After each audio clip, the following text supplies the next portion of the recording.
బాప్తిసం ఎప్పుడంటే మారు మనసు పొందిన తరువాత మాత్రమే. నీ పాపం గురించి నువ్వు పశ్చాత్తాపడిన తర్వాత మాత్రమే. నీ పాపములను ఒప్పుకున్నప్పుడు మాత్రమే. ఎప్పుడైతే నువ్వు మారు మనసు పొంది పాప క్షమాపణ నిమిత్తం బాప్తిసం పొందుతావో అప్పుడు నువ్వు పరిశుద్ధాత్మను వరం పొందుతావు. పరిశుద్ధాత్మ లేకుండా ఎవ్వడు దేవుని ఎదురు నిలబడడు. పరిశుద్ధాత్మను చెప్పలు కొట్టడం, భాషలు మాట్లాడడం, కేకలేయడం, బూతులాడటం కాదు. పరిశుద్ధాత్మ అంటే ఆయన వల్లే బ్రతుకుట, ఆయన వల్లే మాట్లాడుట, ఆయన వల్లే జీవించుట. ఎంతమంది సంతోషం. పరిశుద్ధాత్మ ఎంతమంది పొందుకున్నారు? పరిశుద్ధాత్మ పొందుకోవడానికి భాషలు కాదు, అది ఒక సూచన మాత్రమే. పరిశుద్ధాత్మ అంటే క్రీస్తు నిలువుట, నువ్వు క్రీస్తు వలె జీవించుట. ఎందుకంటే నేను మీలో నివసించి సంచరిస్తాను. నేను మీకు దేవుణ్ణి యందును, మీరు నా కుమారులను కుమార్తెలై ఉంటారు.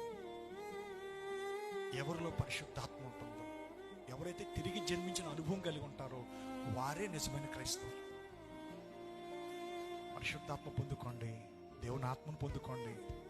నేను వచ్చింది ఎవరి గౌరవాల కోసము, డబ్బు కోసం అయితే నేను రాలేదు. ఇప్పటికే నా సంఘం నాకు ₹1,00,000 పైన పంపించింది ఇక్కడికి. నా సంఘం ఇప్పటికే ₹1,00,000 పైన పంపించారు నాకు. ఎందుకంటే దేవుడు నా సంఘాన్ని ఆస్వాదించాడు. దేశాల్లో ఉన్నారు నా సంఘస్థులు. వారు దేవునికి దశమ భాగములు ఖచ్చితంగా ఇస్తారు. దేవునికి దశమ భాగాలు ఇస్తారు. కాబట్టి ఈరోజు నేను ఇన్ని దేశాలు వెళ్ళటానికి కానీ, సువార్త ప్రకటించడానికి కానీ, ఉన్నదన్నట్టు చెప్పడానికి గల కారణం ఏంటంటే నేను డబ్బుని ఆశించను. దేవుడు ఇంకో మార్గంలో ఇస్తాడు.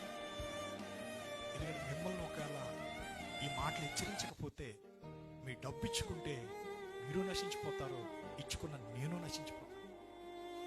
డబ్బుతో దేవుడిని కొనలేమండి. దేవుడు తన రక్తం అనేటి వెలపెట్టాడు. మీరు మీ సొత్తు కారు విలువ పెట్టి కొనబడిన వారు కాబట్టి మీ దేహముతో దేవుణ్ణి మహిమపరచండి. దేహము కాదు, దేవుడు హృదయం కావాలి. ఎవడన్నాడు? నీ హృదయం పవిత్రంగా ఉంటే నీ దేహం పవిత్రంగా ఉంటుంది. నీ హృదయం కరెక్ట్గా లేదంటే నీ దేహం కూడా కరెక్ట్గా ఉంటుంది. నీ దేహంలో నువ్వు ఎంత పవిత్రంగా ఉన్నా నీలో పరిశుద్ధాత్మ లేకపోతే నువ్వు నరకానికి వెళ్ళిపోతావు. కాబట్టి మారు మనసు పొందండి, రక్షణ పొందండి. ఇదిగో నేను దొంగ వలె, ఇదిగో ఆయన సమీపంగా ఉన్నాడు, ఇదిగో పెండ్లి కుమారుని స్వరం అనబడింది. ఎత్తబడే సంఘం, ఎత్తబడిన తర్వాత మహాశ్రమల కాలం తర్వాత భయంకరమైనటువంటి హింస,